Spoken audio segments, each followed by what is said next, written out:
সম্মানিত দর্শক মণ্ডলী, আসসালামু আলাইকুম। আজকের টিউটোরিয়ালে আমরা একটি গ্লোজি লোগো বানাই দেখব। এই গ্লোজি লোগো বানানোর পরে যদি কিছু সময় থাকে তাহলে অন্যান্য লোগোগুলো দেখব।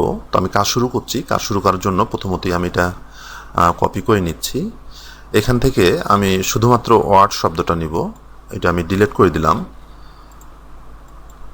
দেন শিফট এবং অল্ট কি চেপে ধরে আমি কিছুটা বড় করে নিচ্ছি। এটা সিলেক্ট অবস্থায় আছে, রাইট বাটন ক্লিক করে ক্রিয়েট আউটলাইন করে ফেলবো।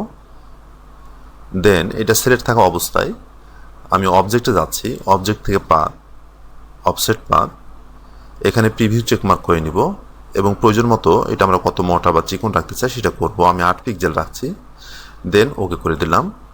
এবং এখানে যে কালারটা ব্যবহার করব সেটা আমি আইড্রপার দিয়ে এখান থেকে পিক করে দিচ্ছি এটা। এরপর আমি পাথফাইন্ডার অপশনে এসে ইউনাইট করে দেব ঠিক এইভাবে। আপনারা দেখতে পাচ্ছেন আমি যে কালারটা দিলাম সেটা উপরে চলে আসছে। আমি রাইট বাটন ক্লিক করে অ্যারেঞ্জে এসে সেন্ড টু ব্যাক করে দিলাম, তাতেই হবে। এরপর যে ওয়ার্ড লেখাটা আছে উপরে যে কালো লেখাটা, এটা আমি সিলেক্ট করছি ডাইরেক্ট সিলেকশন টুল দিয়ে শিফট চেপে ধরে আমি সিলেক্ট করলাম। সিলেক্ট করার পরে আমি টুলবার থেকে আইড্রপার টুলটা সিলেক্ট করে আমি এই কালারটা পিক করে দিচ্ছি, তাতেই হবে। এরপর আমরা দেখতে পাচ্ছি সবগুলো গ্রুপ হয়ে আছে। আমি রাইট বাটন ক্লিক করে আনগ্রুপ করে নিলাম, ঠিক এই।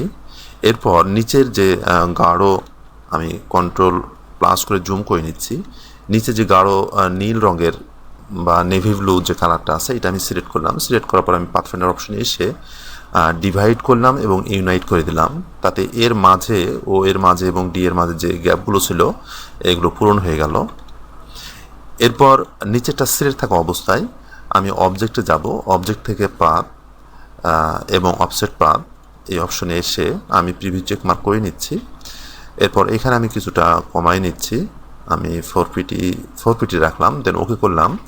এবং এটাতে আমি সাদা কালার দিলাম এবং যেটাতে সাদা কালার দিলাম ওইটাই সিলেক্ট অবস্থায় আছে। আমি আবার অবজেক্টে গেলাম, দেন পাথ এবং অফসেট পাথ এবং প্রিভিউ চেক মার্ক করে নিচ্ছি এবং এখানে আমি 550 রাখলাম, দেন ওকে করলাম। এবং এটাতে যে কালারটা দিব আমি কন্ট্রোল মাইনাস করে জুম আউট করলাম, আমি এখান থেকে এই কালারটা দিয়ে দিব আইড্রপার দিয়ে, ঠিক এই। এরপর যেটা করব সেটা হলো এই যে সাদা কালার যেটা আছে এবং বাইরের যে সায়ান কালার আছে এই দুইটা আমি সিলেক্ট করছি। সিলেক্ট করার পরে আমি পাথফাইন্ডার অপশনে এসে মাইনাস ফ্রন্ট করে দিচ্ছি, তাতে এখানে যে সাদা কালার যে শেপটা ছিল সেটা আর নাই, এখানে ফাঁকা থাকছে। তার মানে এখান থেকে আমরা ব্যাকগ্রাউন্ড কালারটা দেখতে পাবো, ঠিক এই। এরপর আমি সবগুলো সিলেক্ট করলাম এবং কিবোর্ড থেকে কন্ট্রোল জি প্রেস করছি, তাতে গ্রুপ হয়ে গেল।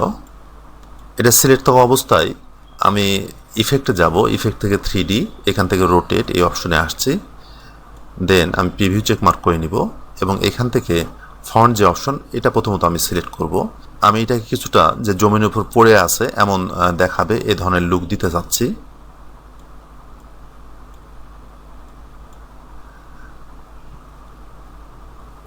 আমরা এখানে নাম্বারগুলো কম বেশি করেও আসলে এবং প্রিভিউ করেও দেখে নিতে পারি যে আমরা কেমন দেখতে চাই।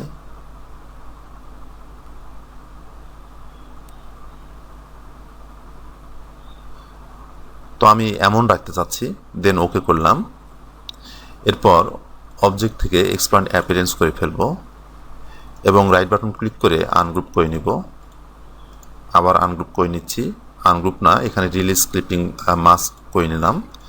দেন এখানে যে শেপটা আছে এটা আমি ডিলিট করে দিচ্ছি এবং এটাকে সিলেক্ট করে আমি আবার ইফেক্টে যাচ্ছি। ইফেক্ট থেকে ওয়ার্ক, এখানে এসে এআরসি এখানে যাচ্ছি এবং এখানে প্রিভিউ চেক মার্ক করাই আছে।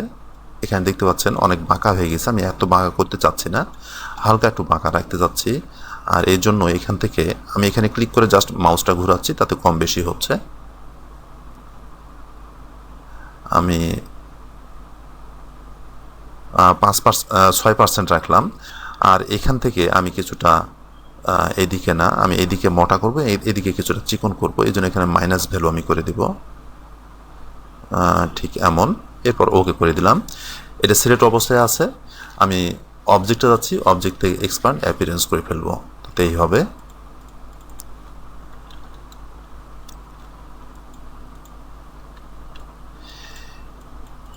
এরপর আমি এটা সিলেক্ট করে আনগ্রুপ করে নিচ্ছি, তাতে দেখেন এগুলো সব আনগ্রুপ হয়ে গেছে।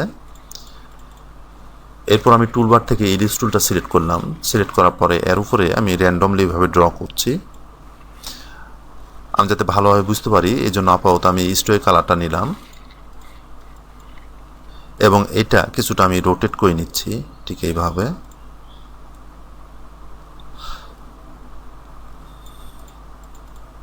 এবং এই পরিমাণ জায়গায় এটা আমি রাখলাম। এরপরে এটা আমি ফিলে কালার নিয়ে আসলাম এবং কালারটা যাতে আমরা বুঝতে পারি সেজন্য একটু ভিন্ন কালার দিলাম এবং এগুলো এটা সিলেক্ট অবস্থায় আছে, শিফট চেপে ধরে আমি এই যে লেটারগুলো সিলেক্ট করছি ঠিক এইভাবে। এরপর টুলবার থেকে শেপ বিল্ডার টুলটা আমি সিলেক্ট করলাম, দেন কিবোর্ড থেকে অল্ট কি চেপে ধরে আমি এখানে ক্লিক করলাম, এখানে ক্লিক করব, এখানে এগুলো ডিলিট করে দেবো আর কি। এই যে আর এর এখানে আছে এটাও থাকবে না, আমি অল্ট কি চেপে ধরে এটাও ডিলিট করে দেবো ঠিক এই।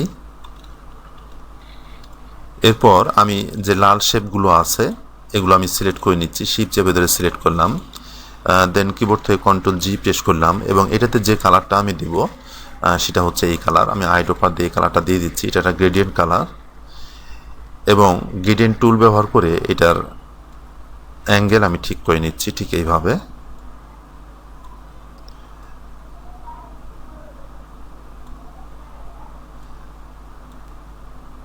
সরি, আমি ঠিক এইভাবে রাখলাম। তাহলে ডিজাইনটা দেখতে আমাদের অনেকটা গ্লোজি মনে হচ্ছে। এখন আমি সবগুলো সিলেক্ট করে কন্ট্রোল জি প্রেস করলাম। তো আমরা এভাবেও কিছু কিছু ক্ষেত্রে আমরা লোগো বানাতে পারি, গ্লোজি লোগো, ওয়ার্ডমার্ক লোগো এভাবে আমরা বানাতে পারি, যেটা আমরা দেখলাম। আবার আপনারা হয়তো বলতে পারেন যে আসলে এই কালারটা কিভাবে হয়েছে, যেটা আমি এখান থেকে পিক করে দিলাম। আমি এখান থেকে একটা শেপ নিচ্ছি, জাস্ট একটা শেপ নিলাম এবং এটাতে আমি ব্ল্যাক কালার দিয়ে দিচ্ছি। এখন যদি আমি এই কালারটা আসলে তৈরি করতে চাই এখানে কিভাবে করব, আমি প্রথমত এখান থেকে গ্রেডিয়েন্ট কালারটা দিয়ে দিলাম, যেটা ব্ল্যাক হোয়াইট গ্রেডিয়েন্ট কালার। এরপরে যা করব আমি এখান থেকে হালকা এই কালারটা সায়ান কালারটা আমি এখানে দিলাম এবং এখান থেকে যে ব্লু কালারটা আছে এটা আমি এখানে দিলাম ঠিক এই। এরপর যে ব্লু কালার আছে এটা আমি সিলেক্ট রাখবো এখানে, দেন এটার অপাসিটি আমি 0 করে দিব, তাহলে আমাদের এই কালারটা হয়ে যাবে। তবে দেখা যাচ্ছে এখানে বেশি হয়তো ব্লু মনে হচ্ছে, তো অসুবিধা নাই, এটা আমরা সিলেক্ট করে এখান থেকে কিছুটা এইভাবে হালকা করে নিতে পারি, তাহলে আসলে যেমন আমরা করতে চাই তেমন হবে এই আর কি। কিংবা এমনও হতে পারে আমরা যে এখানে গাঢ় ব্লু কালার দিয়েছি এটা না দিয়ে আমি এখানে ক্লিক করছি, দেন এখান থেকে আমরা এই হালকা কালারটা দিতে পারি ঠিক এইভাবে, তাহলে অনেকটাই এমন হয়ে যাবে।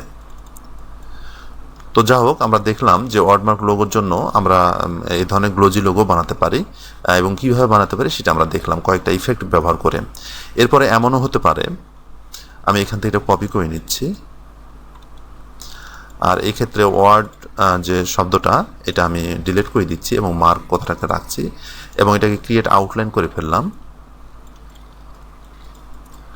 এরপর টুলবার থেকে আমি পেন টুলটা সিলেক্ট করলাম, পেন টুল সিলেক্ট করে কালারটা আমি স্ট্রোকে নিলাম এবং এখান থেকে ঠিক এইভাবে ড্রাগ করা শুরু করলাম, বা এভাবে নাও করলেও হবে। আমি জাস্ট এখানে ক্লিক করলাম এবং এখানে ক্লিক করলাম, আমি পেন টুলে আসি, এই অবস্থায় আমি অল্ট কি চেপে ধরলাম, তাতে আমি অ্যাঙ্কর পয়েন্ট টুলে চলে গেলাম, আমি এটাকে কিছুটা কাট করে নিলাম। এই যে হ্যান্ডেলগুলো বের হলো আমি কিছুটা এইভাবে মডিফাই করে নিচ্ছি আসলে হ্যান্ডেল ধরে।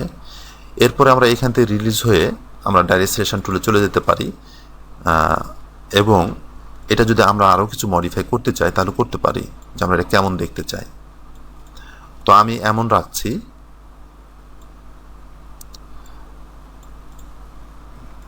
ঠিক এইভাবে রাখলাম। আমি এটা একটু নিচে নামাচ্ছি ঠিক এই। এরপর এটা আমি কপি করছি, একটা অল্ট ধরে আমি কপি করলাম এবং কিছুটা রোটেট করে নিচ্ছি আমি ঠিক এইভাবে। আমি অ্যারো দিয়ে কিছুটা নিচে নামাচ্ছি এবং এটা আবার কপি করলাম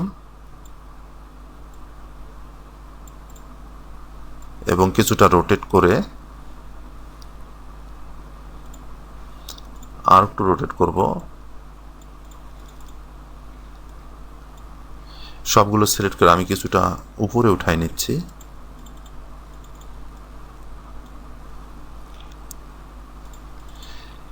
এরপর আমি সবগুলো সিলেক্ট করলাম, সিলেক্ট করার পরে আমি পাথফাইন্ডার অপশনে এসে ডিভাইড করে দিলাম ঠিক এই। যখন আমরা ঘেরা শেপ ডিভাইড করি তখন আমি বলেছি যে এর ভিতরে একটা ময়লা আসে, সেটা দূর করার জন্য আমি ম্যাজিক ওয়ান টুলটা সিলেক্ট করলাম এবং এখানে ঠিক ক্লিক করলাম, তাতে সবগুলো সিলেক্ট হলো। আমি ব্যাক স্পেস চাপ দিলাম, তাতে ডিলিট হয়ে গেল। এরপর আমাদের কালার ব্যবহারের পালা। আমরা নিচের যে অংশটা এটাতে একটা হালকা কালার দেব। আমি এই কালারটা দিচ্ছি এবং কিছুটা গাঢ় করে নিচ্ছি এখানে। এরপরের অংশগুলো আমি সিলেক্ট করছি। সিলেক্ট করার পরে আমি এই কালারটাই দিচ্ছি, আইডোপা দিয়ে কালার পিক করে দিলাম এবং এখান থেকে কিছুটা গাঢ় করে নেব, ঠিক এই। এরপরে আবার এগুলো আমি সিলেক্ট করব। আমি শিপ চেপে ধরে সিলেক্ট করছি এবং আইডোপা দিয়ে আমি এই কালারটা দিচ্ছি এবং এখান থেকে আরও কিছু আমি গাঢ় করে নিলাম। এরপর আমি এগুলো সিলেক্ট করে আইডোপা দিয়ে এই কালার দিলাম এবং আমি আরও কিছুটা গাঢ় করে নিচ্ছি, ঠিক এই। এরপর সবগুলো সিলেক্ট করে আমি কিবোর্ড থেকে কন্ট্রোল জি প্রেস করলাম, তাতে গ্রুপ হয়ে গেল। আপনারা এভাবেও অনেক সময় আপনাদের লোগো বানানো লাগতে পারে।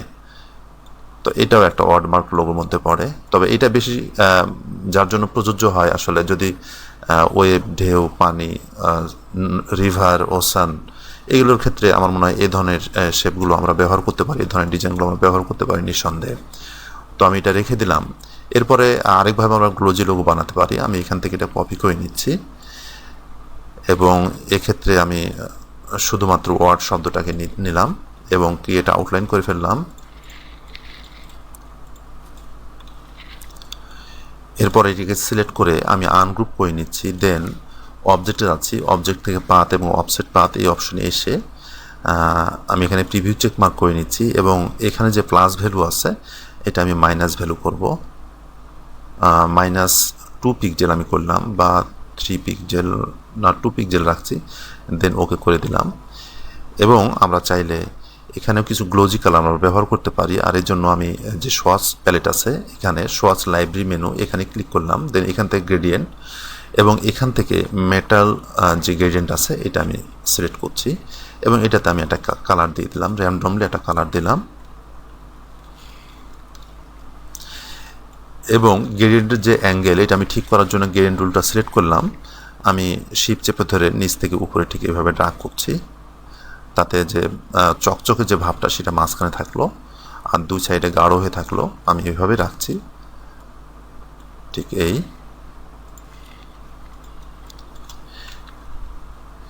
এরপরে নিচের যে অংশটা আছে আমরা চাইলে এমনও করতে পারি যে উপরের এই অংশটা যদি সমস্যা করে আমাদের, আমি সবগুলো সিলেক্ট করলাম এবং কন্ট্রোল 2 করে লক করে দিলাম, তাতে এগুলো আর সমস্যা হবে না।